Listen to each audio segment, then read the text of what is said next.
Di dunia modern saat ini kita bisa melihat bahwa permasalahan sumber daya itu semakin perlu diselesaikan Dewan Juri. Contohnya saja seperti apa? Contohnya satu negara seperti Iran yang menutup Selat Hormuz itu bisa membuat ekonomi dunia kacau sehingga harga minyak naik dan juga diperparah dengan harga emas yang berada di titik tertinggi dan juga tiba-tiba anjlok Dewan Juri.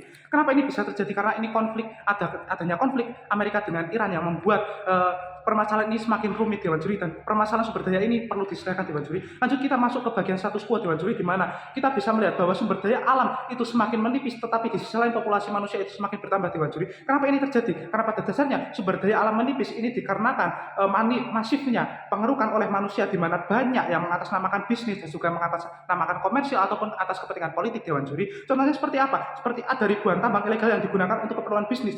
Contohnya di Indonesia yang tertangkap oleh Badan SDM Pak Bahlil, di mana itu sudah banyak ribuan yang tertangkap. Contohnya yang kedua, status quo yang kedua adalah dunia terlalu bergantung pada sebagian kecil negara untuk sumber dayanya. Contohnya seperti Iran, ketika Iran menutup Selat Hormuz, banyak negara yang langsung krisis sumber daya minyak. Contohnya seperti negara-negara Eropa, Jepang, dan juga Indonesia. Kemudian selanjutnya, kenapa ini terjadi? Karena monopoli itu adalah hal yang sesuatu yang tidak bisa dihindarkan Dewan Juri, karena aturan-aturan sewenang-wenang dari pemilik dari sumber daya alam itu tidak bisa dibatasi Dewan Juri.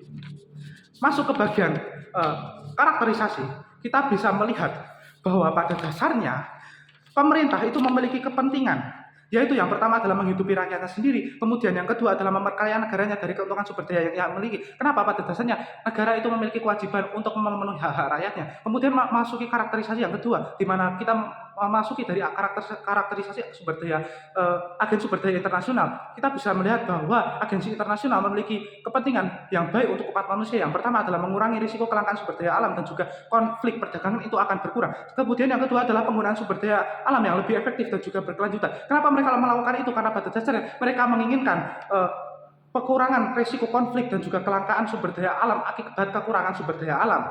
Lanjut ke bagian tujuan kami Dewan Juri, di mana kami memiliki beberapa tujuan. Yang pertama adalah mengurangi risiko kelangkaan sumber daya alam, dan juga yang kedua memiliki dengan tujuan adalah konflik perdagangan itu akan semakin berkurang, dan juga yang ketiga adalah inovasi teknologi pangan itu akan semakin bertambah Dewan Juri.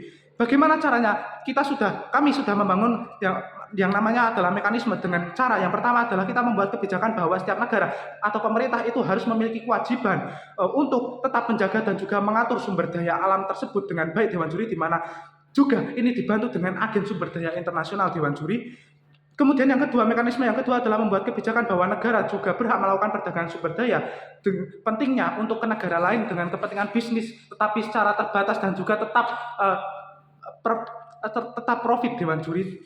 Kemudian untuk yang ketiga itu adalah kita bisa melihat bahwa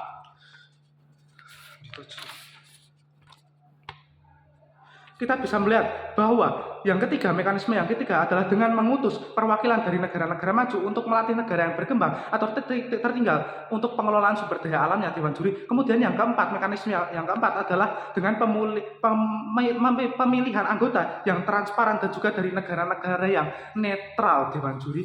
Masuk ke bagian argumentasi Dewan Juri, di mana kita bisa melihat dari premis pertama. Argumen saya yang pertama adalah dengan premis dengan kebijakan dan pemberlakuan ini, resiko kelangkaan sumber daya alam dan juga konflik ini akan berkurang Dewan Juri.